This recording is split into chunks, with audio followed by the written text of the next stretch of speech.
পরমাণু নিরস্ত্রীকরণ চুক্তি এনপিটি থেকে বেরিয়ে আসার প্রস্তুতি নিচ্ছে ইরান। এই চুক্তিটি থেকে বেরিয়ে আসার জন্য ইরান পার্লামেন্টে একটি বিল পেশ করার সব আয়োজন সম্পূর্ণ করেছে বলে জানা গেছে।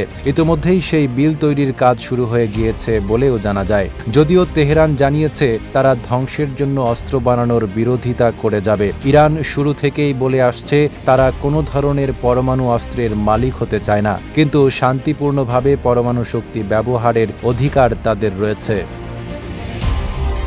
1968 সালে স্বাক্ষরিত ও 1970 সালে কার্যকর হওয়া এই আন্তর্জাতিক চুক্তির উদ্দেশ্য ছিল পারমাণবিক অস্ত্র বিস্তার রোধ, শান্তিপূর্ণ পরমাণু শক্তি ব্যবহার এবং নিরস্ত্রীকরণের অগ্রগতি। বর্তমানে 190টি দেশ এই চুক্তিতে স্বাক্ষরকারী। কেবল 5টি দেশ যুক্তরাষ্ট্র, রাশিয়া, চীন, ব্রিটেন, ফ্রান্স পরমাণু অস্ত্রধর হিসেবে স্বীকৃত।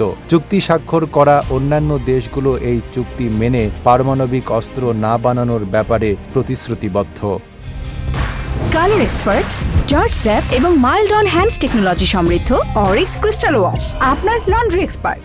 2015 সালে 6টি শক্তিধর দেশ যথাক্রমে যুক্তরাষ্ট্র, যুক্তরাজ্য, রাশিয়া, চীন, ফ্রান্স, জার্মানি, ইরানের সঙ্গে joint comprehensive plan of action নামে একটি চুক্তি করে। এই চুক্তির আওতায় ইরান ইউরেনিয়াম সমৃদ্ধকরণ সীমিত করলে তাদের ওপর আরোপিত নিষেধাজ্ঞা তুলে নেওয়ার সিদ্ধান্ত হয়। তবে 2018 সালে ট্রাম্প প্রশাসন এই চুক্তি বাতিল করে। সম্প্রতি IAEA এর একটি রিপোর্টে দেখা গেছে ইরান আবার তার ইউরেনিয়াম সমৃদ্ধকরণের কাজ শুরু করেছে। যদিও ইরানের দাবি এই কর্মসূচির মাধ্যমে তাদের লক্ষ্য পারমাণবিক বিদ্যুৎ ও গবেষণা। কোনো ধরনের পারমাণবিক অস্ত্র তৈরির পরিকল্পনা নেই তাদের। তবে এনপিটি থেকে বেরিয়ে গেলে ইরানের ওপর আর কোনো পরমাণু অস্ত্র সংক্রান্ত আন্তর্জাতিক বিধিনিষেধ কার্যকর থাকবে না।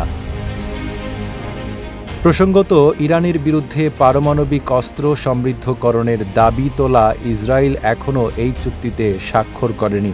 যদিও ইসরায়েলের কাছে অন্তত 90টি পারমাণবিক অস্ত্র আছে বলে বিভিন্ন গবেষকের দাবি। Desk report, Dhaka post.